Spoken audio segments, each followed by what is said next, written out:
Darahmu yang suci mulia tak tumpahkan di atas bukit Golgota, Tuhan. Shalom semua anak-anak Bapak Yahweh yang saya kasihi di dalam nama Yesus Kristus. Puji Tuhan karena pada pagi hari ini saya dapat menyampaikan pesan daripada Bapak Yahweh mengenai pembina sah keji berdiri di tempat kudus. Saya mau menjelaskan bahwa ketika peraturan ini telah ditetapkan di dalam gereja, maka itu adalah permulaan pembinasa keji itu sudah berdiri di tempat kudus.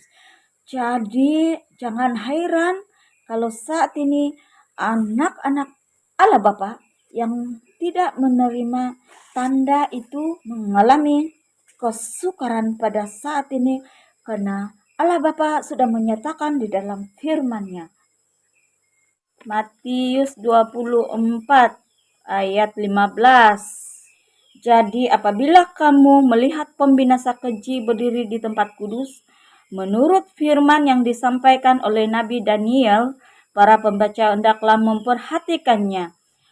Oke, saya ingin menjelaskan pesan dari Bapak Yahweh bahwa saat ini pembinasa keji itu sudah berdiri di tempat kudus. Mengapa saya berkata begitu? Karena Bapak Yahweh menyampaikan langsung kepada saya pada hari Minggu yang lalu. Saya mau menyampaikan pesan daripada Bapak Yahweh pada 10 hari bulan 4 2022. Ketika saya berdoa pada masa itu, saya benar-benar memuji dan menyembah Bapak Yahweh. Disitulah Bapak Yahweh berbicara secara langsung kepada saya, dan ketika sedang mendengar firman Allah dan saya sedang duduk, saya membuka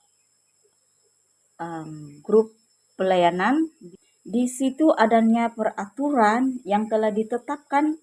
Di dalam peraturan itu saya melihat di dalam surat itu adanya peraturan, yaitu bilangan jemaat yang masuk ke dalam gereja haruslah mengikut kapasiti ruang gereja-gereja itu, dan juga harus adanya penjarakan 1 meter, dan juga anak-anak yang masuk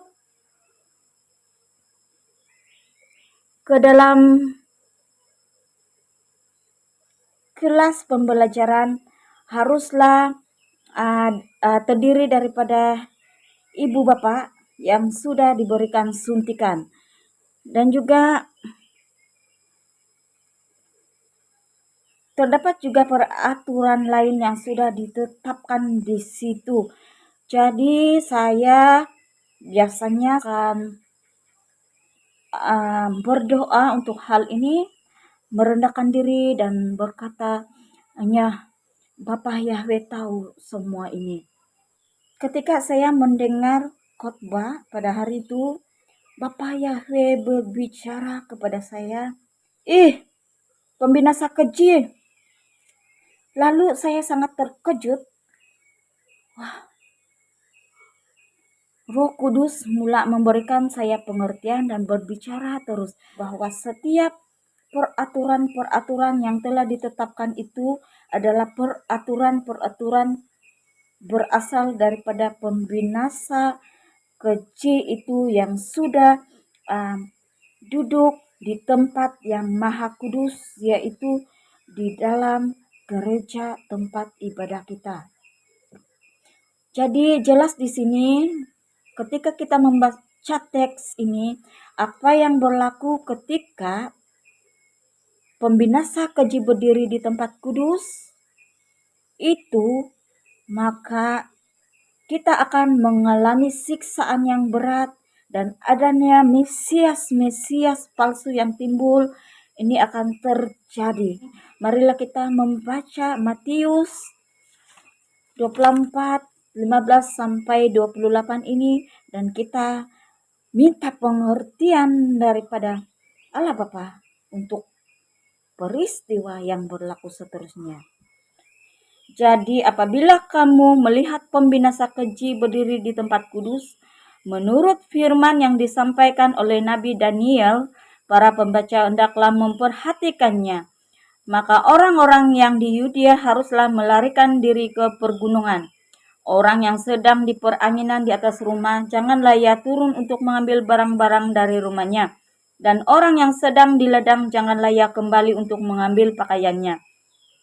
Celakalah ibu yang sedang hamil atau menyusukan bayi pada masa itu.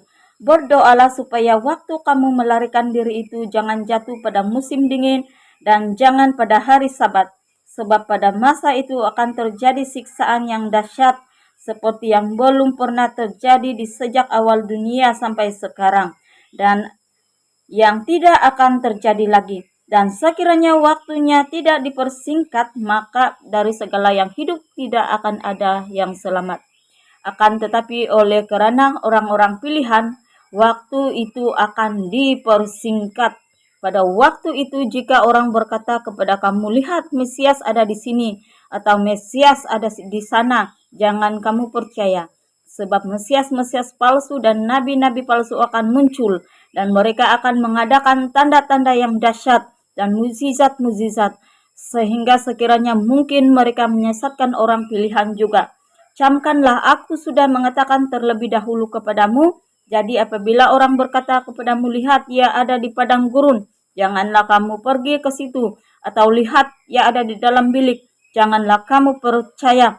Sebab sama seperti kilat memancar dari sebelah timur dan melontarkan cahayanya sampai ke barat, demikian pula lah kelak kedatangan Anak Manusia. Di mana ada bangkai, di situ burung nazar berkerumun. Tuhan Yesus memberkati kita semua. Amin.